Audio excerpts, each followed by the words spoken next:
დავით ბეგიაშვილი ასახელებს 90-მდე ყოფილ საჯარო მოხელეს, მათ შორის არიან მინისტრები, პროკურატურის თანამშრომლები, შინაგან საქმეთა სამინისტროს გამომძიებლები და მოსამართლეები. მოსამართლეებიდან ყველაზე გახმაურებული ცნობილი გვარები, რომლებიც ამ დროისთვისაც არიან მოქმედები, გავლენიანები არის, მათ შორის ლევან მურუსიძე, გიორგი არევაძე და ძალიან ბევრი სხვა, რომლებმაც სწორედ ბეგიაშვილის საქმის შემდეგ არათუ პასუხი აგეს, ან არათუ ვინმე მოიკვლია მათი საქმიანობა და გადაწყვეტილებები, არამედ როგორც თავად ბიზნესმენი ამბობს პირველისთვის მიცემულ ინტერვიუში, ისინი დააწინაურეს, უვადოდ გაამწესეს. დავით ბეგიაშვილი ამბობს, რომ ის კლანის მოსამართლეები, რომლებიც წინა ხელისუფლების დაკვეთებს ასრულებდნენ და რომლებიც ახლაც არიან სისტემაში, ძალიან მალე ქართული ოცნების ყოფილ ან მოქმედ წევრებსაც გაასამართლებენ, იმიტომ რომ ისინი არიან წამსვლელები ყველაფერზე, არიან ჯალათები და ხელს მოაწერენ ნებისმიერი ტიპის გადაწყვეტილებას, რომელსაც მათ პოლიტიკური ლიდერშიპი დაუკვეთავს. ბევრი მოსამართლე მონაწილეობდა რა სხვადასხვა მიმართულებები იყო და სხვადასხვა ინსტანციები მოგეხსენებათ როგორც იყო რა. ხო და ეხა აქედანაც უმრავლესობა უვადოთ არის დღეს დანიშნული. ხე ჩამოთვლი კიდევაც რა თქვენ ეცეში რომ ვიღაცის გასაგები იყოს რა ხალხი მონაწილეობდა ჩემქეში. აი მაგალითად გიორგი არევაძე ცნობილი, ტარიელ ტაბადაძე, ნაირა გიგიტაშვილი, დავით ერქვანია, გიორგი ტყავაძე, საზოგადოება მიცის სხვადასხვა кейსებიდან ეს მოსამართლეები. თია თადაშიძე, მირანდა ერემაძე, ნათია ქუთათელაძე, მერაბ ლომიძე, თია ძიმისტარაშვილი, ირაკლი შენგელია, ლევან მურუსიძე, ilona თოდუა, გია კახეთელი. ეს მოსამართლეები დღესაც ოპერირებენ და ეხა შორს არ არის ის დრო რომ აი ამ ძაბნეულ რა ქვია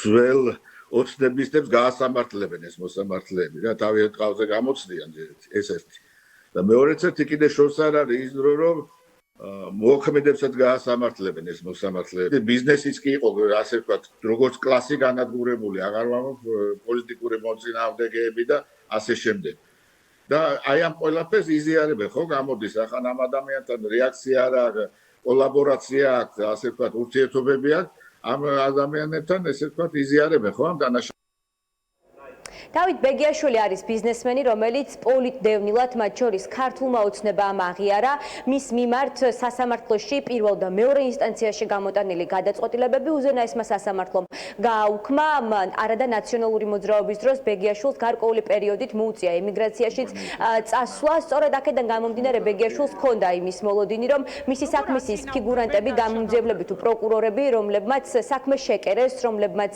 ძალიან დიდი როლი ითამაშეს მისთვის ბიზნესის წართმევაში და მისი ცხოვრების დაანგრევაში, როგორც თავად ბიზნესმენი ამბობს ამ ინტერვიუში, ჰქონდა იმედი, რომ ამ ადამიანებს გაასამართლებდნენ, მინიმუმ ჩამოაშორებდნენ თანამდებობებს, თუმცა წლების განმავლობაში ის ხედავდა, რომ ყველა ის პირი, რომლის მიმართაც წესით სამართლებრივი დევნა უნდა დაწყებულიყო, ქართულმა ოცნებამ ბიძინა ივანიშვილმა დააწინაურა, მათ კიდევ უფრო მეტი გავლენა მისცეს და კიდევ უფრო მეტი პოლიტიკური დაკვეთის შესასრულებლად გამოიყენეს.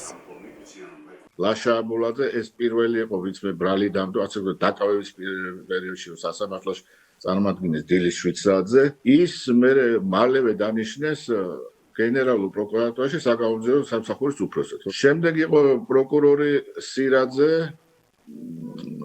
რომელიც ჯერ თბილისის პროკურატურაში დანიშნეს მოადგილედ, მაშინ გამომძიებელი იყო ჩემ პერიოდში, ეს ის პროკურორი რომელმაც ახკვეთის ღონისძიება შემიცვალა. მერე იყო რუსთავის პროკურორი, შემდეგ გახდა კახეთის პროკურორი და ყველაზე კიდე ისეთი კულმინაცია რომ ესეც საპროკურორო საბჭოში შეიყვანეს. ლევან გეგეჩკორი, დიახ, ესეთი იყო კიდე პროკურორი, რომელიც ასევე დაწინაურებული იქნა. ასევე დაწინაურებული იქნა ილია ჯანაშია ფოთის პროკურატურაშია ეხლა.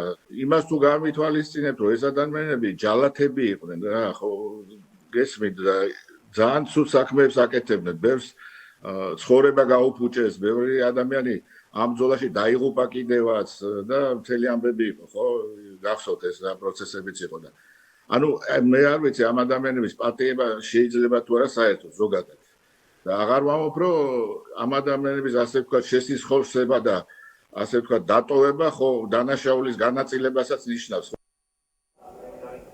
ალბატროს ჯგუფის დამფუძნებელმა დავით ბეგიაშვილმა ვცელი ინტერვიუ მის წინააღმდეგ შეკერილი საქმის შესახებ და იმ პოლიტიკური თუ სახელმწიფო ფიგურების შესახებ, რომლებიც მაღალ თანამდებობას იკავებდნენ ნაციონალური მოძრაობის დროს, ახლა კი კიდევ უფრო მეტი გავლენები აქვთ მისა ინგა გრიგოლიას გადაცემაში. სწორედ აქ მან გაიხსენა, როგორ შეიკერა მის წინააღმდეგ სისხლის სამართლის საქმე, როგორ ელოდებოდა, რომ მართლმსაჯულება იზეიმებდა სამართალი, მაშინ როდესაც ხელისუფლება შეიცვალა და გარკვეული პირები მართლაც მიეცნენ პასუხისგებაში, თუმცა ბეგიაშვილის თქმით, ის პირები, ვინც ხელმძღვანელობდნენ სწორედ სისტემას, ისევ სისტემაში არიან, ბევრად უფრო მეტი გავლენა აქვთ ახლა და კიდევ უფრო მეტ პოლიტიკურ დაკვეთას ასრულებენ.